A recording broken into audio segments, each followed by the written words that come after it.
Take it back, take it back.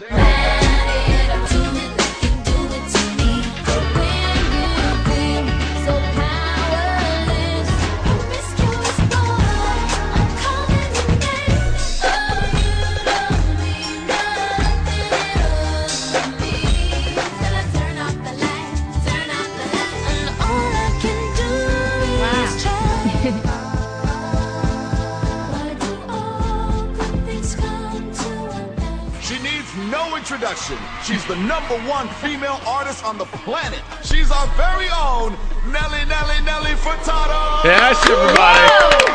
Wow. Good morning. I don't think my head's going to be able to fit out the door when I leave here. Did you listen to that and go, man, I did a lot of good work? Oh, yeah. No, that was hot. Thanks, guys. There's actually a quiz. We want you to name all those if you can.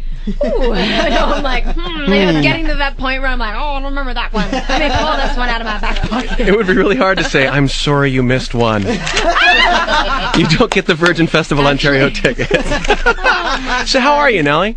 I'm really good. How are you guys doing? We're doing very well. You look really good. When is you having a festival, right? Yeah, it's coming up at the end of August.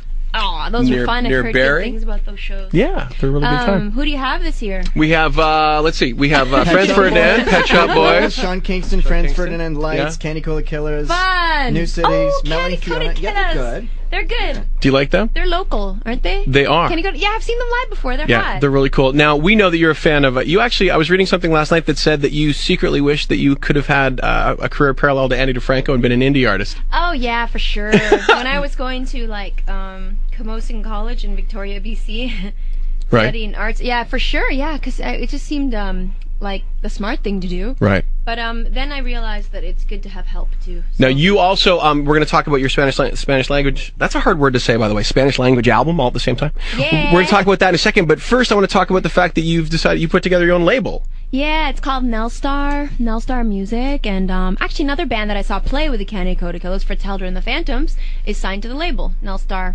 And they're amazing. They're like electro-pop, and they're really cool. And isn't there a couple of members of your dance troupe that are part of that band? Two of them used to dance with me, and choreograph. But now they're a 4-piece ensemble, and their stuff's really inspiring. I get a lot of juice out of working with them. It's a lot of fun because I can't be a new artist, right? But I can hang out with new artists to get that nice buzz, you know? And so it's been a lot of fun. Now, I would imagine in a career like yours, now that you've been doing this for a little while, you're always looking for new challenges. Yes. Was that what sort of precipitated the Spanish language album? I also read something that said that you hit some writer's block as well, or is that just something that was just put in the press? No, it's true actually. Yeah? When I finished touring the Loose album, I came back home and I kind of casually started writing or trying to write in English, and it wasn't really flowing naturally. I think because you played all the songs. After 10 years of writing pop songs in English, I think I went, I need a new avenue, or I need some more colors in my painter's palette. So I kind of turned to, I've always sang in Spanish and Portuguese on my albums, but only on 20% of the albums, 80% English, 20% Latin languages. Okay. So I just decided to focus on it and did a whole album's worth. So my fourth album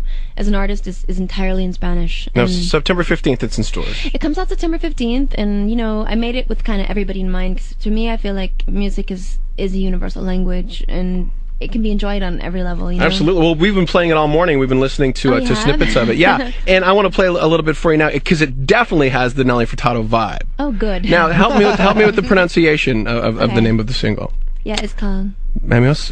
It's right there. I just don't want to do it in front of you and screw it up. Don't worry. It's Mom. Do it. But do you want to try it? I'll try it. Yeah, we'll try it together. You try it. Play it. Okay. Is it Manos al Aire? That's not bad. You got the manos al really good, and then aire. Manos al aire? Aire. Aire? Very good. That's good. Aire. It's been fun for me, traveling around and teaching people Spanish. Yeah. Check it out. Check it out.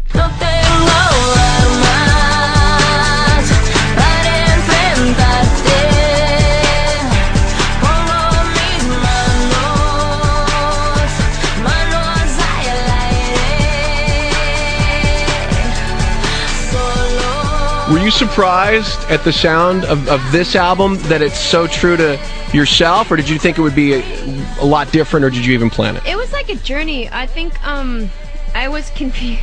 I was actually happily surprised. I was in the studio, and I worked with this great another Canadian artist named, he's originally from Cuba, but he's been living in Canada for 10 years. His name's Alex Cuba. Okay. I don't know if you've heard of him, but a lot of people know his stuff, although he is also independent. We wrote 7 songs together, and he'd say, I would paint the picture and he would frame it, because, you know, my poetry in Spanish isn't that great, and my fluency is like 50-60%, but I sometimes lack that extra oomph to the songs. So anyways, it was fun. It was like, I think I can express certain things in Portuguese and Spanish that I can't really express in English. Right. Because I guess that's been my experience kind of growing up and knowing Portuguese and English. And I think it would also be fun to be able to translate things in different languages that you know that I'm not going to understand, because you can literally say whatever you want to someone and I'll probably go, that's so nice and sweet. Still sing along in the car, too. Yeah, well. It's kind of true. That's kind of the innocence, I guess. It's fun, you know, because I've been to countries where people are singing along to my songs in English, but you can tell that they don't necessarily speak English, because they might be saying the words incorrectly or something, but it doesn't really matter because they're so living it and enjoying it when they're singing along at the shows. I had that same type of thing happen to me when I was listening the very first time to Nana's 99 Left Balloons. For real? Yeah, because it was, and I know, it's supposed to Deutsch, and I'm like, I bet you there's some deep meaning here. See what I'm saying? It's red balloons. See what I mean? Yes, red balloons. Red balloons. Left balloons. Crossover. It's all about the crossover, and like you said, you have to keep it exciting for yourself. And if I'm bored, forget about it. We're with Nelly Furtado. It's Virgin Radio. Quick question for you: being that you're Canadian and stuff, how important is it for you to stay true to your Canadian roots? You know, I can't lie. Like, there's that sense of, you know, loyalty, but beyond that, I just think Canada totally rocks. And I think that I live in Toronto and I love it. I've tried to move, believe me. I've tried, but I can't seem to leave this city. I just really Is there a find it unique. second choice in the world of somewhere you would live? Portugal. Well, that would be great. Or would it be like Miami? Well, Somewhere Miami, like that? I spent a lot of time in Miami. And yeah, for sure, I've thought about it. But no, Toronto's so unique. We have so much culture here. We have so much of everything. I just think it's great because it's growing, so it's always exciting. And there's so much going on. Think of all the music, all the art. Do you keep in touch with, quick question, sorry, do you keep in touch with your fans on Twitter and stuff? Because I looked you up on Twitter, there's like 5 Nelly Furtados. Yeah, I know. People are always asking, is it really you? It is me on Twitter. I'm going to get the exact name of the correct Twitter that I'm on, because I just have it pre-programmed on my BlackBerry. Sure. Well, Twitterberry. Well, there's one that's the real Nelly Furtado. I just go to Twitter and then I send the messages. But basically, yeah, I'm on there quite often. It's great. It's a great way to reach out to people. Now, my plan, roughly translated, is in stores September the 15th. I want to ask one.